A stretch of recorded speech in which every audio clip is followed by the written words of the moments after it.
동영상에서는 English Phrasal Verbs in Use를 유닛 1부터 5까지 소개해드렸었어요.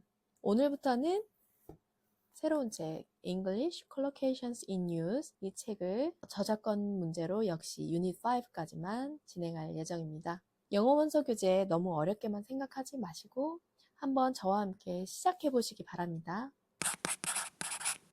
그래서 오늘은 첫 번째 시간으로 English Collocations in Use에 대해서 잠시 소개하는 시간을 갖도록 할게요. 페이지를 넘기시면 일단 처음에 이렇게 Content, 목차가 나와 있습니다. Acknowledgements using this book 이렇게 본문 전에 나오는 이런 내용들도 한번 살펴보시면 좋을 것 같고요. 우리가 앞으로 함께 볼 유닛 1부터 유닛 5까지 보시면 Learning about collocations 라고 나와 있죠. 콜로케이션에 대해서 전반적인 중요한 개념을 다루는 첫 번째 부분이 되겠습니다. 콜로케이션에 대해서 궁금하셨던 분들은 이렇게 유닛 5까지만 살펴보셔도 대략적인 개념은 잡으실 수 있을 거예요. 자, 그 다음 grammatical aspects of collocations. 이 이후로는 special aspects of collocation. topics, travel, people, leisure, 그리고 work, society, basic concepts, functions 뭐 이런 식으로 많은 주제들을 다루고 있는데요. 총 유닛 60까지 있습니다. 그리고 뒤에 보시면 키, 요거는 이제 왼쪽 페이지에는 기본 개념이 나와 있고 오른쪽 페이지에는 연습 문제가 나와 있는데 그거에 대한 해답이 이 키 보시면 나와 있고요. 인덱스 한번 같이 보실까요? 158페이지. 이렇게 인덱스 부분이 나와 있어요. 그래서 공부를 하면서 궁금한 컬로케이션이라든지 아니면은 이 책에서 내가 원하는 컬로케이션이 어디 나와 있을까 찾아보실 때 유용하게 활용해 보시기 바랍니다. 자, 그리고 using this book 부분 보시면 How should I use this book? 한번 볼까요? We recommend that you work through the 5 introductory units first. 우리는 당신이 처음 유닛 5까지 콜로케이션스를 소개하는 유닛을 먼저 공부하시기를 추천해 드립니다. 그래서 당신은 콜로케이션스의 특성 또는 본질 그리고 콜로케이션스를 공부하는 최선의 방법에 대해서 친숙해질 거예요. After that, you may work on the units in any order that suits you. 그러고 나서 당신은 이 책에서 당신에게 맞는 그런 유닛들을 골라서 공부하시면 될 겁니다. 이렇게 이 책을 활용하는 방법에 대해서 조언을 해주고 있습니다. 자, 그러면은 유닛 1부터 함께 살펴보실까요? 유닛 1, What is a collocation? 콜로케이션이란 무엇일까요? Section A. A collocation is a pair or group of words that are often used together. 콜로케이션이란 자주 함께 사용되어지는 두 개 또는 그 이상의 단어들입니다. These combinations sound natural to native speakers. 이러한 조합들은 원어민들에게는 매우 자연스럽게 들립니다.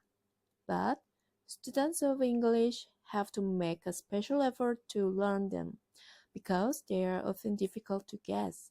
하지만 영어를 공부하는 학생들에게는 컬로케이션을 배우기 위한 특별한 노력이 필요합니다. 왜냐하면 컬로케이션들은 종종 그것을 추측하거나 예상하기 어렵기 때문이에요.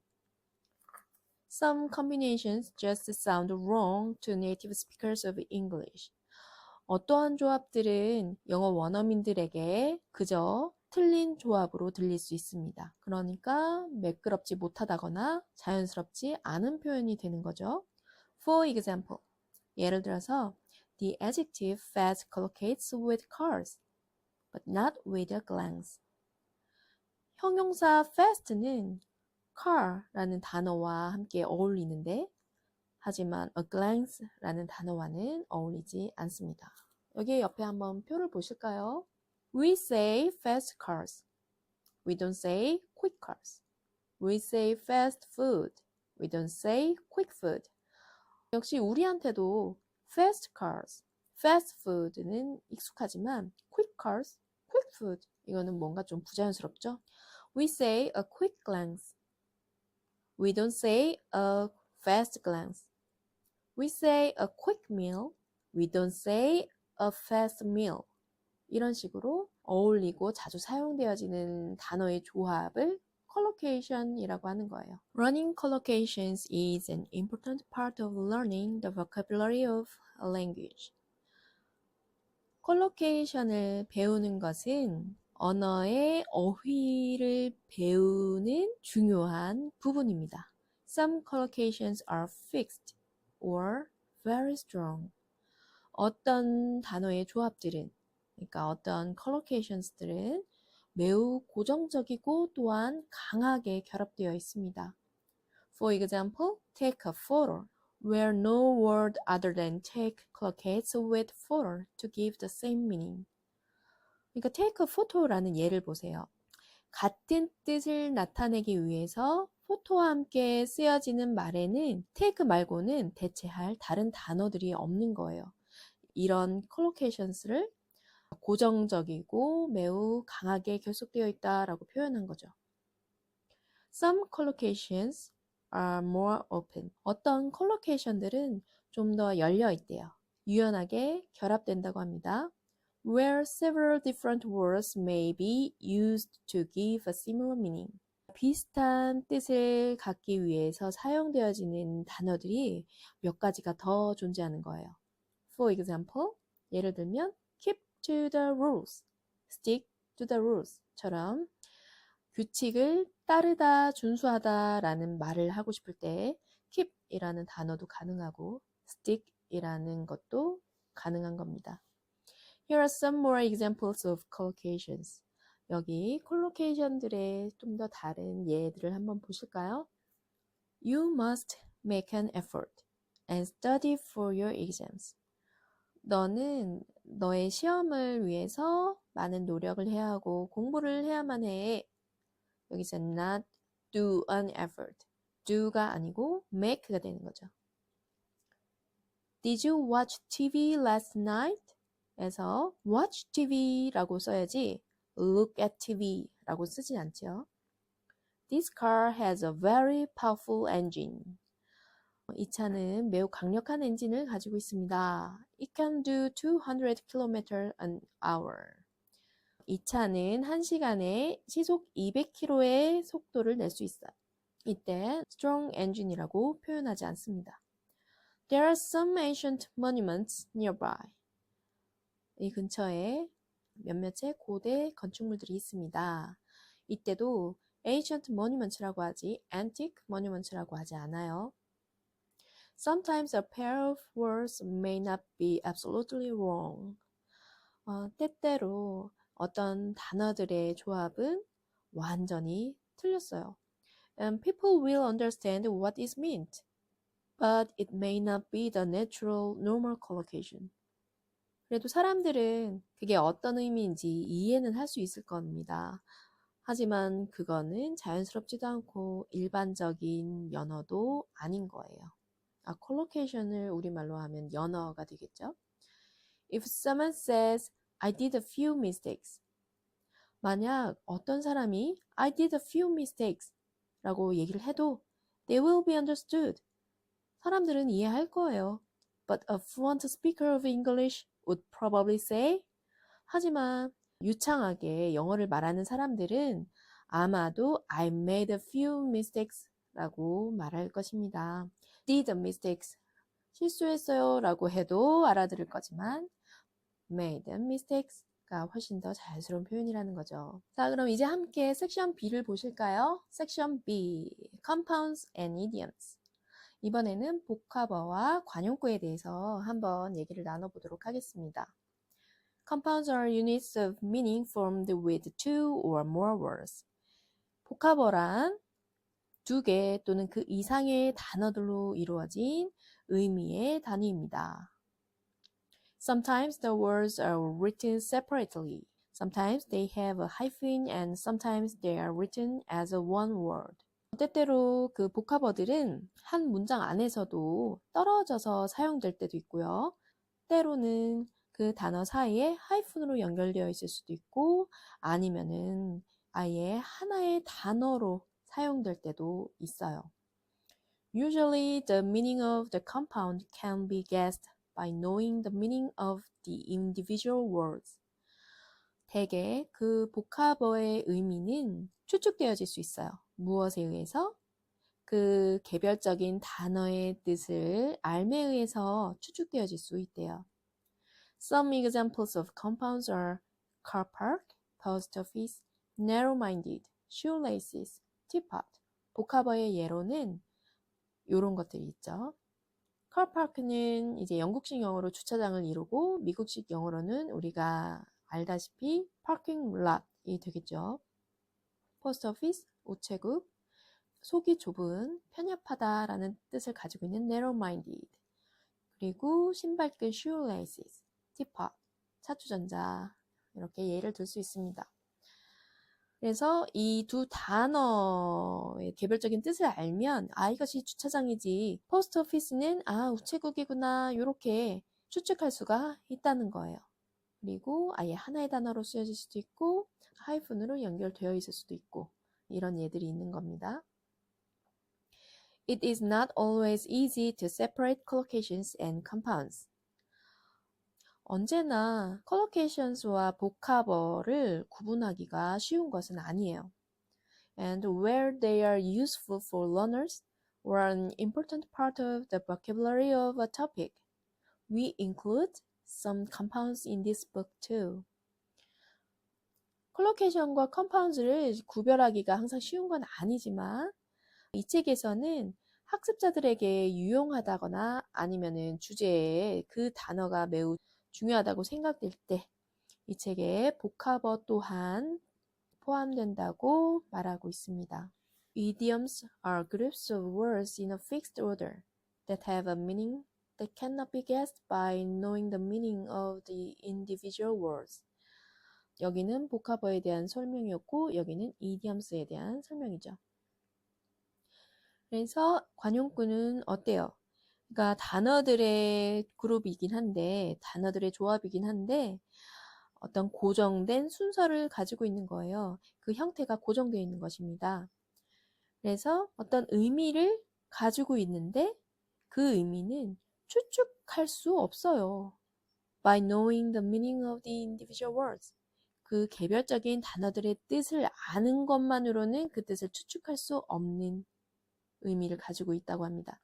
For example, pass the buck 이라는 관용구가 있어요.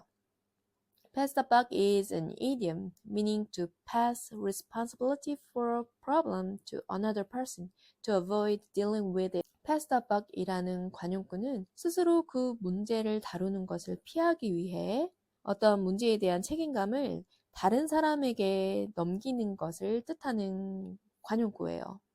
여기서 pass the buck 이라는 관용구에 대해서 말씀드리자면 the buck 여기서 buck은 나뭇결이 있는 칼집 흔히 사슴뿔로 만든 손잡이가 있는 칼을 의미한다고 해요.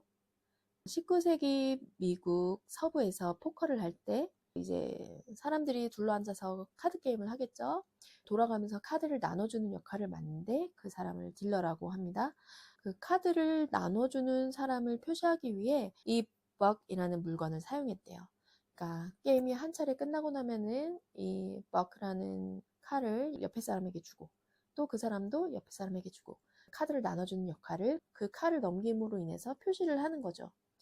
근데 현재 이 관용구는 딜러 역할을 넘기는 것이 아니고 자신의 책임이나 문제를 다른 사람에게 떠넘기는 행동을 의미하게 된 거예요. 따라서 우리는 the buck라는 게 무엇을 의미하는지 안다고 해도 pass the buck이 의미하는 그 관용구의 의미는 알기가 힘든 거죠. We deal with idioms in detail in the book English Idioms in Use in this series. 앞에서 복합어는 이 책에 몇 가지 수록되어 있다고 했는데 idioms 같은 경우는 in Use 시리즈 중에 English Idioms in Use라는 책에서 더 자세히 다루고 있다고 합니다. 아직 미정이긴 하지만 앞으로 이 책이 끝나면 English Idioms in Use도 소개해 드릴 수 있지 않을까 생각하고 있어요. 섹션 C로 넘어가 보도록 할게요. 섹션 C, Why Learn Collocations. 자, 우리는 왜 collocations를 배우는가? Learning collocations is a good idea because they can. collocation을 배우는 것은 매우 좋은 생각입니다. 왜냐하면 A, B, C를 할 수 있대요. A. Give you the most natural way to say something. 당신에게 매우 자연스럽게 얘기할 수 있도록 해줍니다.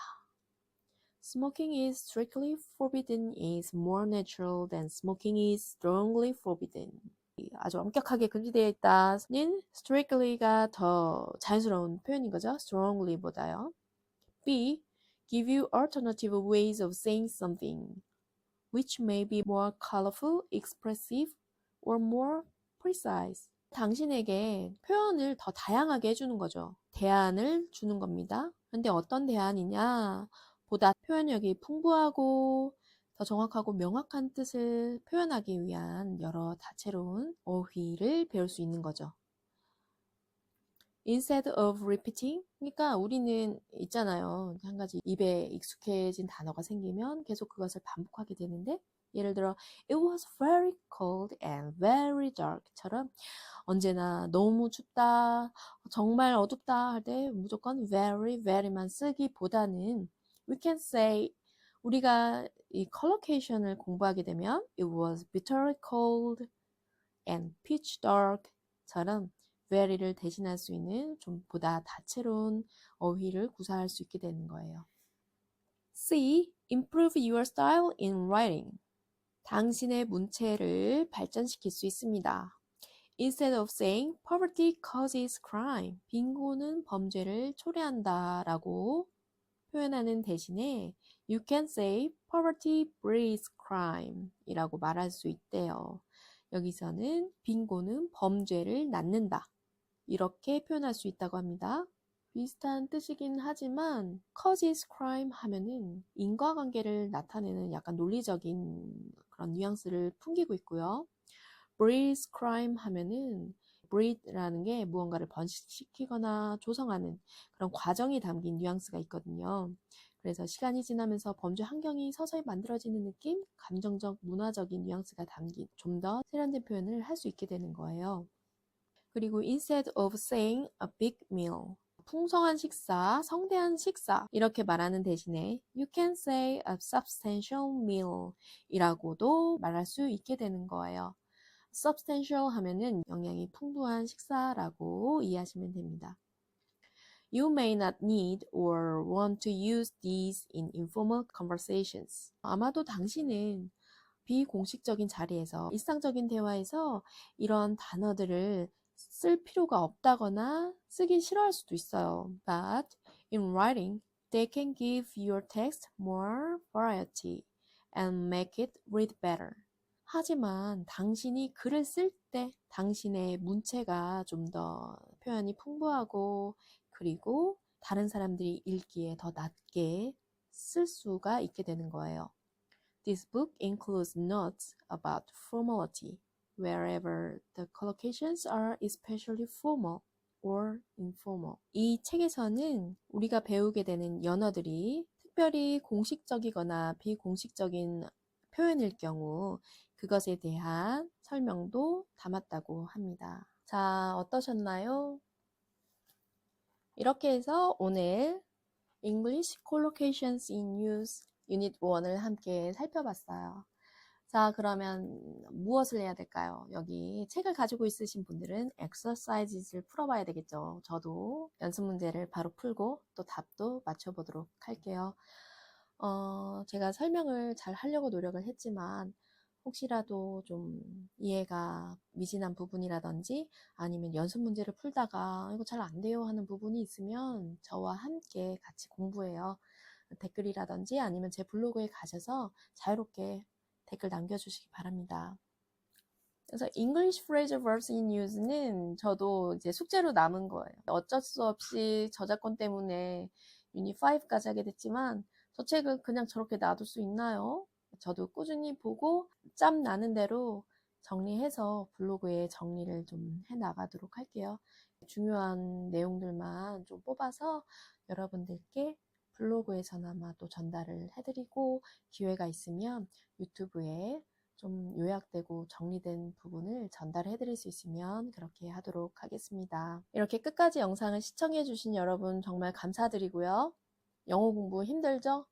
하지만 이렇게 한 걸음 한 걸음 나아가다 보면은 자신도 모르게 성장한 내 모습을 볼 수 있지 않을까요? 그래서 저도 그 믿음을 가지고 오늘도 한 걸음 내딛어 보았습니다. 그럼 남은 하루도 행복하게 잘 보내시고요.